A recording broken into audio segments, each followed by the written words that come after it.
Hello जी, good evening. कैसे हैं आप सब? आई होप आप सब लोग अच्छे होंगे। और राम राम आप सभी को मेरी तरफ से। अभी रात का वक्त हो रहा है, रात के 7:30 पौने 8 के करीब टाइम हो रहा है। और बस बाबू दूध पी रहा है, ये मेरे पास बैठे हुए हैं। यस्सु की तबीयत थोड़ा ठीक नहीं है, उसको फीवर है, वायरल चल रहा है ना, तो इसकी वजह से कोई ब्लॉग भी नहीं बन पाया। लेकिन सोचा मेरी लाइफ का कोई ऐसा एक्सपीरियंस शेयर करती हूँ आपके साथ जो मेरे लिए काफ़ी संघर्ष वाला था। ये वाला नहीं, बीमारी वाला नहीं, पक जाते हो आप लोग भी है ना मेरे से। बीमारी वाला शेयर नहीं करने वाली मैं, लेकिन हाँ इसके अलावा भी और भी एक्सपीरियंस है मेरे पास। तो मैं आज शेयर करती हूँ आप सब लोगों के सामने मेरे यूट्यूब शुरू करने का एक्सपीरियंस कितना गंदा था। कि रेनू दीदी व्लॉग्स डालती थी, उनके अच्छे खासे सब्सक्राइबर भी थे और वीडियो भी अच्छे चला करते उनके व्लॉग्स। तो कहीं ना कहीं मेरे मन में भी था कि मैं भी व्लॉग बनाऊं। देखिए मच्छर की तरह, दो मच्छर के वो नहीं होते मच्छर के नाक होती है या मच्छर की मूछें होती हैं, वैसे ही मेरे बाल भी ऐसे ऐसे हैं, चिपकाते हुए फिर हट जाते हैं। तो क्या बता रही थी, हाँ, तो मुझे भी अच्छा लगता था कि मैं भी कैमरे के सामने आऊँ। लेकिन मुझे काफ़ी ज़्यादा शर्म आती थी। वही सभी को आती है एकदम से कैमरे के सामने आना और बात करना, और खुद से ही बात करना। अब आप सब लोग मुझे सुन रहे हैं, लेकिन मैं आप सब लोगों को देख थोड़ी पा रही हूँ, नहीं। तो वो एक तरीके से खुद से ही बात करना होता है। अब तो काफ़ी टाइम हो गया, 1 साल हो गया मुझे, तो अब आ गया। लेकिन पहले काफ़ी ज़्यादा हंसी आती थी। और सब लोग मतलब नीचा दिखाने की ज़्यादा कोशिश करते हैं। जब भी आप कोई अलग से चीज़ करना चाहते हो, सबसे हट के करना चाहते हो, तो वो दूसरे लोगों को पसंद नहीं आता। वो सोचते हैं कि इससे कुछ नहीं होने वाला। ऐसा ही सेम मेरे साथ था कि जब मैंने सोचा कि मैं व्लॉगिंग करूं, तो मेरी मजाक बना ली सबने, ठीक है। मुझे बुरा भी लगा इस बात का, और बहुत गंदा लगा, बुरा नहीं। मैंने इनसे पूछा कि जी मैं व्लॉगिंग करना चाहती हूँ, तो इन्होंने मेरा साथ दिया। एक रेनू और एक ये दो जने मेरी मतलब हमेशा मेरे साथ रहते हैं मेरे डिसीजन में। इन्होंने कहा हाँ बना लो, इसमें तुम्हारी इच्छा है अगर व्लॉग बनाना चाहती हो, लेकिन ये नहीं कि बीच में फिर छोड़ दो, लोग तुम्हारी मजाक बनाए कल को कि शुरू किया था ब्लॉगिंग चैनल, लोग छोड़ के चल दी। तो मैंने कहा नहीं, ऐसा तो नहीं होगा। तो अगले दिन मैंने इनसे तो कह दिया और रेनू से भी कह दिया, क्योंकि वो उनसे इंस्पायर हुई थी मैं रेनू से उस टाइम। तो शुरू करने के लिए अगले दिन घर पे कोई नहीं था, तो ये मेरा सबसे अच्छा मौका था कि अगर मैं बोलूँगी कुछ तो मुझे ही सुनाई देगा। ये रेनू ना मतलब यस्सु और मैं, हम दोनों थे घर पे, ठीक है। तो क्या हुआ, मैं ब्लॉगिंग करने के लिए थोड़ा सा कुछ बोलने की कोशिश कर रही थी, तो मुझे ही मेरे को देखकर हंसी आ रही थी, ठीक है। तो मुझे लगा नहीं होने वाला मेरे से ये।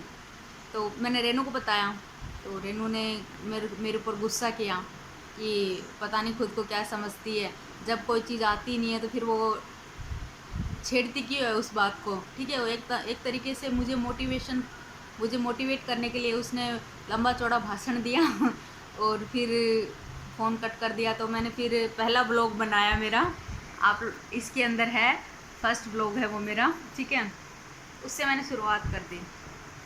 और फिर घर में कुछ मतलब सभी लोग एक टाइप के नहीं होते, तो जब बाकी लोगों को पता चला तो कहा कि रहने दो, ये सब कुछ नहीं होता इन सब बातों से। मैंने कहा कि मैम जीजी भी तो बना रही है। तो बोले वो रेनू है और तू है, तू कभी कामयाब नहीं हो सकती, क्योंकि मतलब सबका अलग नज़रिया होता है। तो मैं मन मनोज के मायूस सी हो गई और सोचा छोड़ देती हूँ इसको बनाना, नहीं हो पाएगा मुझसे। सब लोग कह रहे हैं कोई बावले थोड़ी हैं, सब मुझे ज़्यादा जानते हैं मैं कैसी हूँ।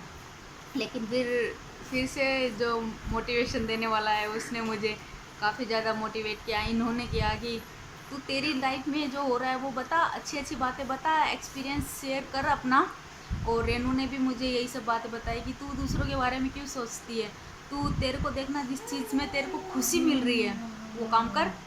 तो मैंने अगले दिन दूसरा व्लॉग बनाया।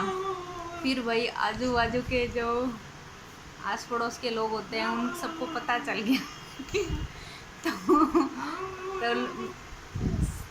2-4 व्यूज़ आते थे वो इन्हीं के आते थे जो आजू बाजू में लोग होते हैं।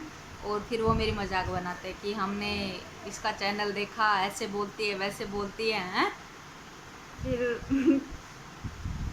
रेनू ने मुझे समझाया कि जो भी है तेरे चैनल पे व्यूज़ आ रहे हैं ना। मैंने कहा हाँ आ रहे हैं, 10 के 20 के लगभग आते हैं और वो मेरे ही घर के आते हैं तो वही व्यूज़ वही लोग ताना दे देते।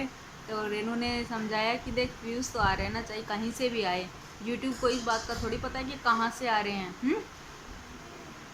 तू बस इस पे ध्यान रख, आज 10 आ रहे हैं, 20 आ रहे हैं, कल को 40 भी होंगे, 60 भी होंगे, तू टेंशन क्यों लेती है।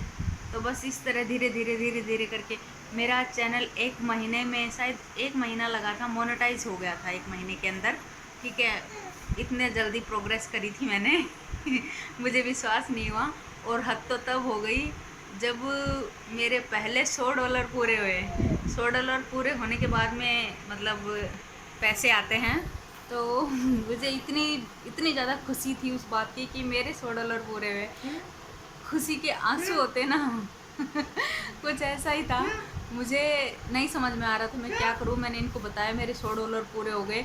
और उससे पहले उस चीज़ की भी मतलब बाद में मिली वो खुशी।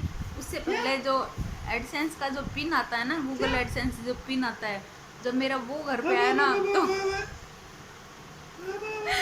तो मुझे जितनी तो सैलरी आने की भी खुशी नहीं हुई थी, इतनी तो मेरे गूगल एडसेंस का जो पिन आया था उसकी हो गई थी कि ओहो मेरा तो पिन आ गया, मतलब अब कभी ना कभी तो इसके अंदर सैलरी भी आएगी।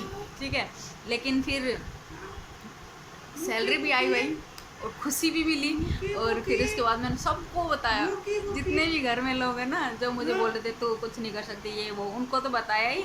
लेकिन जो लोग मुझे मोटिवेट कर रहे थे, रेनू जैसे, मम्मी जैसे, ये भाई अर्जुन, अरुण, भाभी, तो सबको पर्सनली फ़ोन कर करके बताया मेरी सैलरी आ गई, मतलब अब मैं काम कर सकती हूँ। जो चिढ़ाते थे चिढ़ाने दो, जो ताना देते देने दो, मैं मतलब एक नाम हो गया मेरा भी। और धीरे धीरे धीरे धीरे करके अच्छे से मेरा चैनल कभी यहाँ था, यहाँ होते होते थोड़ा अच्छा हो गया। ठीक है, और अब जब मैं सोचती हूँ ना तो मुझे ये बात बहुत छोटी लगती है कि कोई भी इंसान जब आगे बढ़ने की कोशिश करता है ना, तो पहले तो मतलब कोई भी काम कर रहे हो तो साथ वाले जो होंगे ना वो आपको देख के हंसना शुरू कर देंगे क्या होता है इसे, कुछ नहीं कुछ नहीं। और फिर दूसरी बात ये होती है, ये गांधी जी की कही हुई बात है शायद, तो दूसरी बात होती है फिर वो आपको इग्नोर करना शुरू कर देते हैं कि इसको इग्नोर करो, इसको जब पता ये ऐसा लगेगा कि ये लोग मुझे पसंद नहीं कर रहे हैं ऐसे वैसे, तो खुद ही बनाना छोड़ देगा।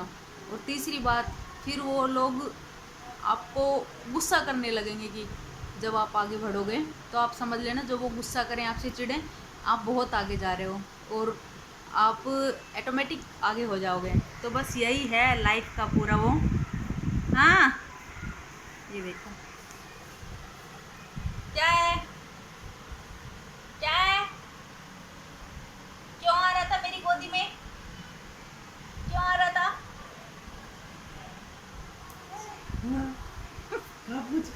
तो जी ऐसा कुछ एक्सपीरियंस था। आज ब्लॉग नहीं बन पाया क्योंकि यस्सु की तबीयत ठीक नहीं है, उसको बुखार है और उल्टी भी हो गई थी कल रात को। उसके मतलब तबीयत ठीक नहीं है, स्कूल भी नहीं जा पाई। कल सुबह सुबह से ही स्कूल जाने के बाद उसको मैम ने बताया था मुझे फ़ोन करके कि ये योगिता की तबीयत कुछ ख़राब लग रही है, आप इसको ले जाइए। बस तब से ही उसके साथ ऐसा हो रहा है, तो व्लॉग नहीं बना पाई, उसके लिए सॉरी। और ये एक्सपीरियंस कैसा लगा मुझे बताइएगा।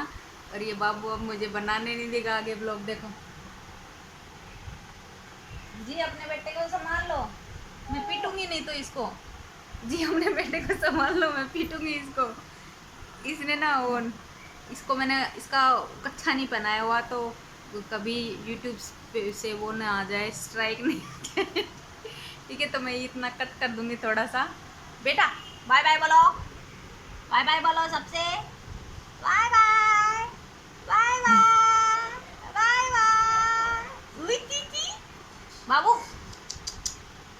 ओए दीदी, बाय बाय बोलो, बाय बाय, बाय बाय। तो जी इंसान जो चाहे वो कर सकता है, ठीक है। और थैंक यू, आप सब लोगों ने मेरा इतना साथ दिया, इतना सपोर्ट किया। आप लोगों की वजह से यहाँ पे हूँ मैं, ठीक है। हाँ तू बात करेगा, कर ले।